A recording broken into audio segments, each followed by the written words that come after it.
Welcome to the Work Hard, Play Hard podcast. My name is Rob Murgatroyd, and I am a former doctor turned lifestyle entrepreneur. Each week, I interview some of the best minds on the planet on the science of achievement and the art of fulfillment. Today's episode is a mini-sode that we call Fri-Date with the Wife. In these mini-sodes, my wife Kim and I deconstruct the strategies that we've developed over the last decade to not only grow personally, but to turn our struggles into lessons and create fulfillment in all areas of our lives. Excuses are over. It's time to live. Let's dig into today's topic. All right, before we jump into this episode, I want to invite you to be considered for my Work Hard, Play Hard Mastermind by completing an application at workhardplayhardmastermind.com. So this mastermind is not like any mastermind you may have been to or heard of, I promise you. This mastermind is for 6 to 7 figure entrepreneurs that are working too damn much and aren't taking the time to have amazing experiences around the world with an incredible tribe of people. So every 100 days or so, I drop you into new experiences that are specifically designed to elevate your thinking, to give you new ideas. Look, you get your best ideas not staring at a computer. And actually, this is the way high-level people really collaborate with each other. They do it over a glass of champagne, watching the sunset in the south of France. So if you are ready to do some fun stuff around the world and really, really want to level up your tribe in one shot, fill out an application at workhardplayhardmastermind.com. We'll jump on a call and we'll see if it's a good fit. All right, let's jump into today's episode. Well, Kimberly, lover of variety in all areas of life, especially boom, boom. Oh my God. What? Why do you need to do that? Because there are people who are listening to this show that have sex, okay? Oh my God. And when they have sex, explain to me your, so I'm wait, this just took a whole turn I wasn't ready for. Hold on. I am a creature of habit. No okay? kidding. I like, consistency. Consistency and consistently. Okay. Of course, it's only 7 seconds for me, but that's another conversation. I want to know that this is how we're going to do it. This is when we're going to do it. You want it on the checklist. I want it on the checklist. But you're like, no, I need more variety. I need more variety. So explain to me what's going on with you. What's happening? Why do you need this level of variety? I'm a simple girl. I just want, this is how we do it. But you got a whole different thing here. What the hell's going on with you? What color is my face right now? It's a shade of mauve. Oh, okay, good. Yeah. Yeah. So not what we're talking about today. Oh, but it is. But it is. It isn't. Listen, I'm an Aquarius. You're not going to, I'm going to fly through the air. I like variety. I like things that are not consistent. I like variety.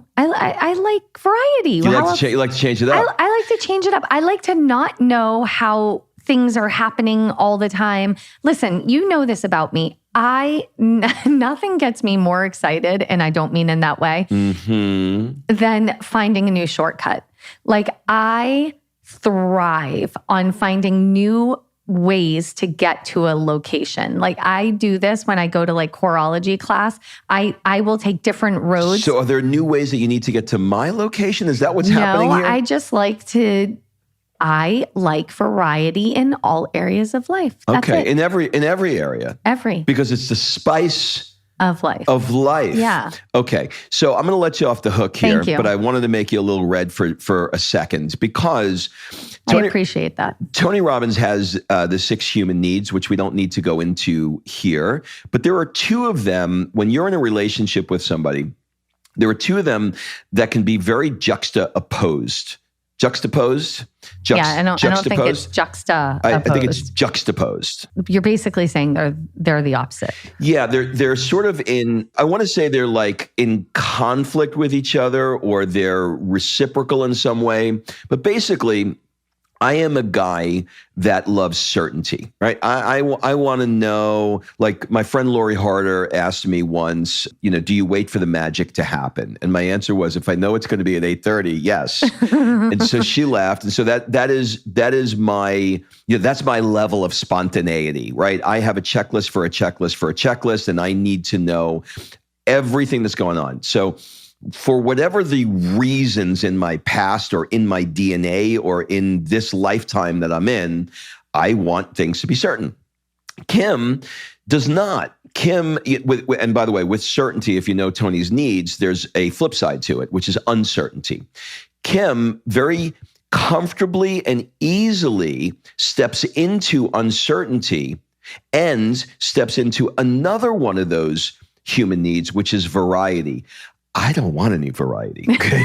I don't want to, on Sunday, I watch CBS Sunday Morning at 11:15, and I'm doing it 32 years. Okay. Literally doing it for 30 years. I never have missed it. Okay. Except that one time I deleted it on TiVo. On TiVo. When we first started dating in 2003. Okay. So whatever it was. That will translate to me into romance, into boom boom. Okay, this is what we do. What, you put it like the checklist? It's Tuesday. This is how we do it. This is how we do it, right? This is how we do it. But Kim's like, no, we need some variety, honey. You need a little variety. I'm like, variety? I don't want uncertainty. I don't want variety. About this. Okay, so this now has become what we're talking about in the podcast. So certainty, uncertainty, variety, all of these things. You have to have both, okay? Here's what I want to be certain. I want to be certain that there's a roof over my head. I want to be certain that you are by my side. I want to be certain that I can feed my child. I have basic certainty survival needs. Those are things that I need to be certain of. I need the love of my life. I need my kids. I need a home. I don't care about the home that much. That can change, but I need a roof, right? I'm not camping. I'm not so uncertain and need variety that I'm going on Survivor anytime soon. But what I do like is I like to go to different restaurants all the time. I actually can't wait to go to Italy because I know that you're not going to watch CBS Sunday Morning on Sunday. Why? It's a great show. You're not. You do different things there. I like you better there. When on Sundays there, we're out. We're walking around town. We're listening to the church bells. We're doing outdoor things. And when you come into the United States of America, your ass is on a couch. I'm making brunch. We're drinking champagne and we're watching CBS Sunday Morning, followed by 900 shows in Italian. And that's Sunday for 15 years. But I like the variety. So when we sold the chiropractic office, which by the way, you want to really mess up a certainty junkie, take his income for 25 years away from him and say, you're on your own. When I came home and I was like, we're selling the clinic, we have to do this. And we went through our decision-making process and everything and decided to do that. I was so proud of you because you stepped into massive amount of uncertainty and you did it beautifully. Honestly, you did it beautifully. Fast forward from that 6 months and I put you in a itty bitty country called Montenegro in a house in the woods, basically up 150 stairs where, you had to put your luggage on a thing. And there was zero certainty on that trip and you rolled with it and you grew. And so there are things that I thrive in uncertainty. I like getting lost. I love to get lost because if you get me lost, I can find my way out. If you get me lost, I can figure it out. And that excites me. But I need the balance of you creating the certainty in the other areas. Otherwise, I would probably freak out and live on the street. Okay. So this is such a great conversation because this is the difference. When you step into variety and uncertainty, I could see it in your body. Oh my God. I could see it in your eyes that you wake up and you're alive. Okay. So the certainty for me, the predictability and the certainty gives me security, gives me predictability, gives me certainty, but I'm not awake. I'm not alive. I am robotic almost in a way going through it. Whenever you have forced me into variety and out of certainty and into uncertainty, I'm always more present. I'm always more alive. Because you're in fear, but because all your senses are on heightened alert. That's right. I'm literally like our hypermobile dog right now, who Sophia just actually fell on top of and splatted her like a cartoon. Imagine two of her legs on the right and two of her legs on the left just went out and completely went flat. So now she walks around like Bambi on ice. She looks like a helicopter trying to like get up on a wooden floor. So I'm like That's what her, you look like. where I'm like spinning all You're around Bambi like on Bambi on ice because I'm so present. So what you're seeing in Italy is you're seeing me with an assault on my senses that are coming from the unknown.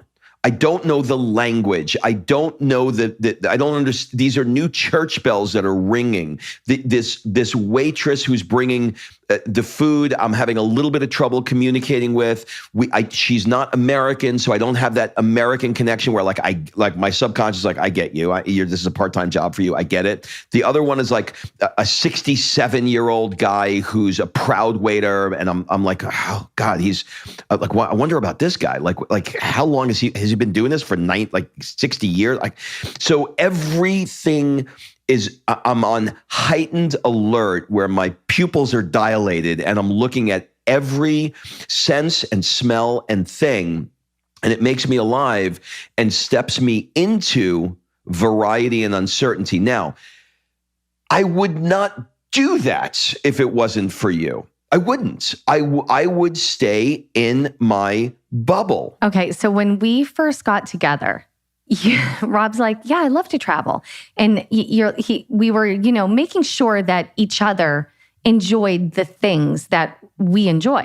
And I love travel. So when I was a kid, when I was in 8th grade, I went to Russia for a month with a student ambassador program. I traveled to Greece, Italy, Sweden, Finland. Like I traveled. I love that.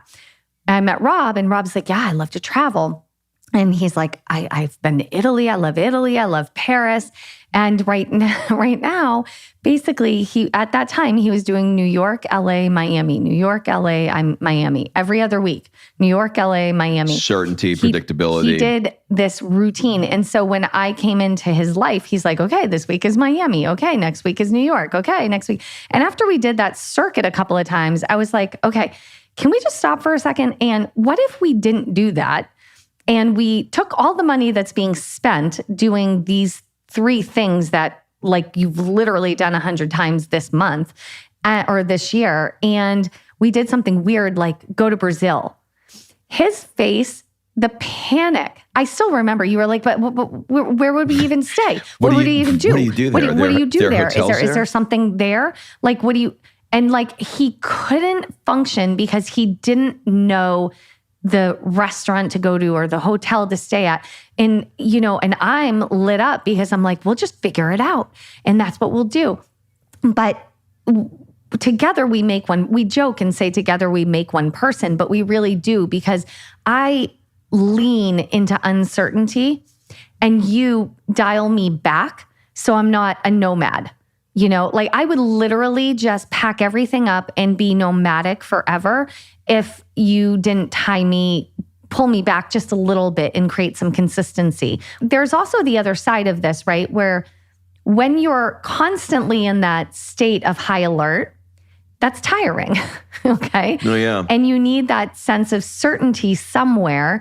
And I think that I'd burn out if you didn't rein me in on the uncertainty, and then vice versa. I bring you out like a flower. I allow you to blossom. Right, and then you can go back into your little man cave. This is an appropriate place to bring in what we actually wanted to talk about. I just wanted to make your face red with sex. No, but this was actually a really good conversation about it. All right. So what we want to talk about, you just mentioned like, digital nomad-y kind of thing, right? So which we are not. I'm way too old to be a digital nomad. You got to be 20 living in Bali, you know what I mean? In a backpack. And a backpack and a sarong, a girlfriend with a sarong, you know what I mean?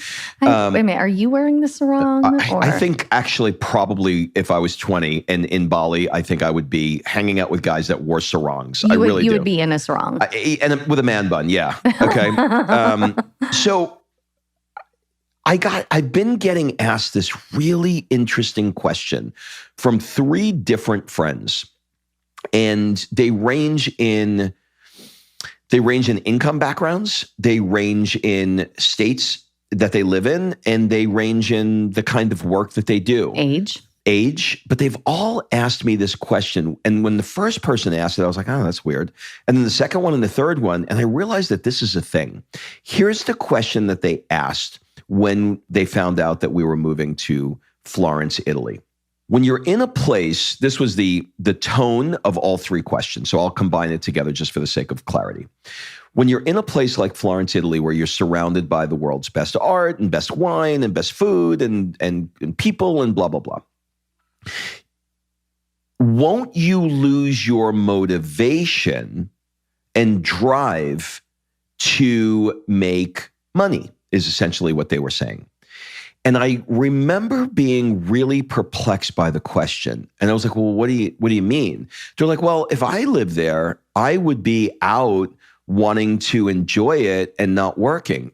And I'm like looking at them like they're a zoo animal. Like, what the fuck are you talking about? Like, why would you not go to a place? And then I realized that they are so protective of their entrepreneurial drive that the decisions that they make about where they're going to live needs to be, and this was like direct quotes from 2 of them. One of them particularly, and 1.5, really, 1.5. One actually said it, the other one implied it. I deliberately want to live in an environment that the only thing I can do is work, because I know me. And if I'm in a place with beautiful weather and beautiful food and beautiful people, I'm going to want to be out in it, and my business will crash because I won't be working on it. And I thought, wow, that's so sad, interesting that there's so much baked into that sentiment or that idea that, it makes me think and say, okay, well, if I took those 3 people and I put them in that place, and they did slow down, and they did not make work that absolute pinnacle priority, the downside would be that they would live a life that they love. Right. And they would find a way to make money to support the life that they love. And maybe they'd make less. But that's it. But they'd live more. Yeah, because they're entrepreneurs. You're not going to take an entrepreneur who's building a crazy successful company or has this incredible drive and put them in a beautiful place and that drive to be completely evaporate. It's not going to happen. No, in fact, it will get reignited and inspired, and it won't be a grind anymore. They will find a way to have both. And that is what, like, we were there for 4 months. We worked. I mean, we didn't work as much as we work here, which is part of what I think we're craving going there, is that is life, is more life. Look, my company, my network marketing company, lost one of our leaders unexpectedly, right? The other day. And this person passed away just completely unexpectedly. And like very young. How old was he? 49. Yeah. And every time, like wife, kids, the whole thing. Kids, grandkids, like when that happens, the perspective is always the same, right? Everybody says the same thing. You got to live each day like it's your last. But they only say that when that happens. And then 2 days later, they go back to the grind. You're not living each day as if it's your last. And that's why the question that Chris Goodman asked you when he said, if you had 2 years left to live, where would you live? And you were like, oh, that's easy, Italy. Because that's for us, not for everyone, for us, where we feel the most alive because of what we talked about before with the assault on the senses and all the things. And we live a life of fulfillment. We live a life designed around everything, around family, around culture, around food, around conversation, around whatever, like just life. And we are not the grind it out for 17 hours a day people, save it all up to the end, because look, you never know when the end is going to be. The end could be tomorrow. And you didn't get to live the life because you were too afraid that you'd lose your motivation. And there's no knock to anyone to any of those three people, or it's just not us. And that doesn't cross our mind because business is not our number one priority. Well, look, here's the thing with all three of them. Look, they're going to have more money than we will because business it may or may not be true though, honestly, because I feel like when we get put into the inspiration of Italy, I think we are going to create some really incredible things. And whether they're financially lucrative or not, they are going to fulfill our soul in a way that is better than a paycheck. Well, look, a lot of them are espousing a philosophy of saving it up for the end, right? The deferred life plan. Like, I am going to defer my life. I'm going to defer my life now. I'm not going to live in Italy. I'm not going to do the thing that I want to do. I'm a skier. I don't want to live in Colorado now. But I'm going to live in, Hoboken, New Jersey, because that's where my business is. I hate it here. No knock to Hoboken, but I hate it here. It's not my thing.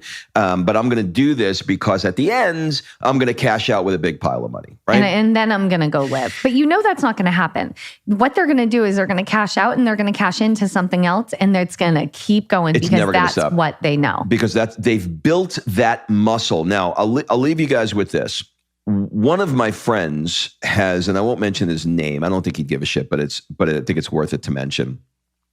He said, I was diagnosed as an anhedonist, which is, imagine a hedonist, and the opposite of a hedonist is an anhedonist. So what is a hedonist, right? Look it up. I don't know. I'm not Google, but basically the impression, you can look it up. Basically the impression I got from what a hedonist is somebody who steps into all of the pleasures of life. They love sex. They love food. It's all about pleasure. Okay. You got a definition in front of you of what a hedonist is? A person who believes that the pursuit of pleasure is the most important thing in life. Well, that's you. Right, exactly. So he said to me, he says, you're a hedonist, okay? So when you're dealing with hedonic sort of psychology, or you're dealing with hedonism, the extreme example is like Eve. I only think of it in the term of sex, though, for some reason. Well, is it?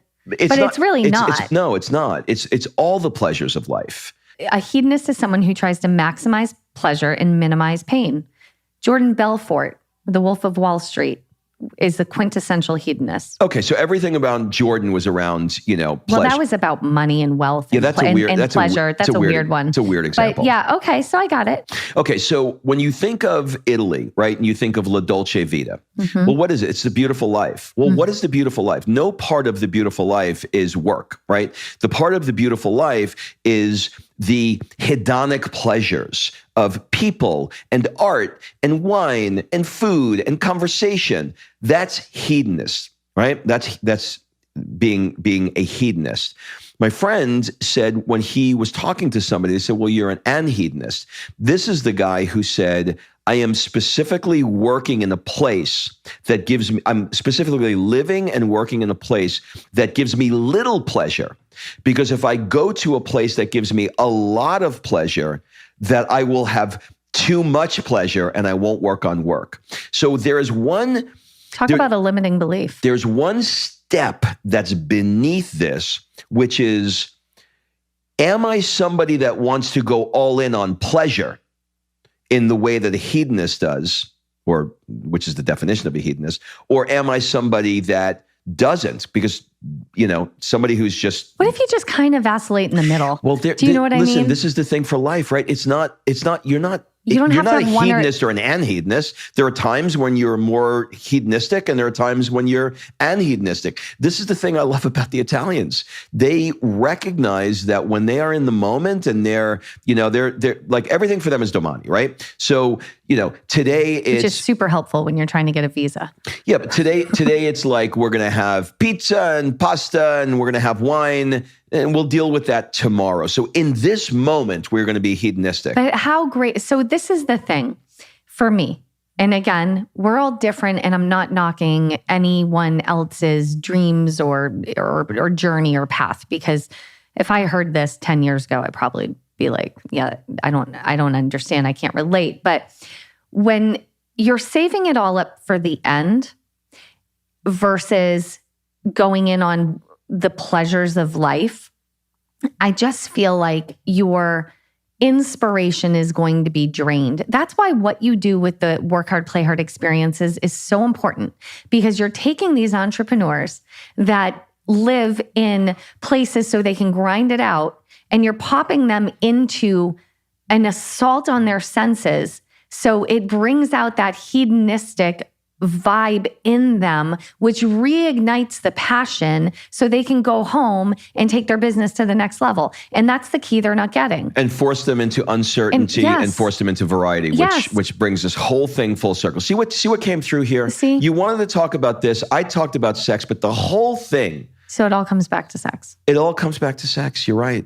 You're right. This is you really got a thing with sex, don't you? Yeah. I'm going to add it to my checklist. If you are interested in living your dream life and you want to grab our free Dream Life course, well, kids, it's very easy. Text the word Dream Life to 310-388-9724 and grab our course. You can also do it by going to freedreamlifecourse.com. freedreamlifecourse.com. Okay, that's it, everybody, and we'll see you next week. Adios.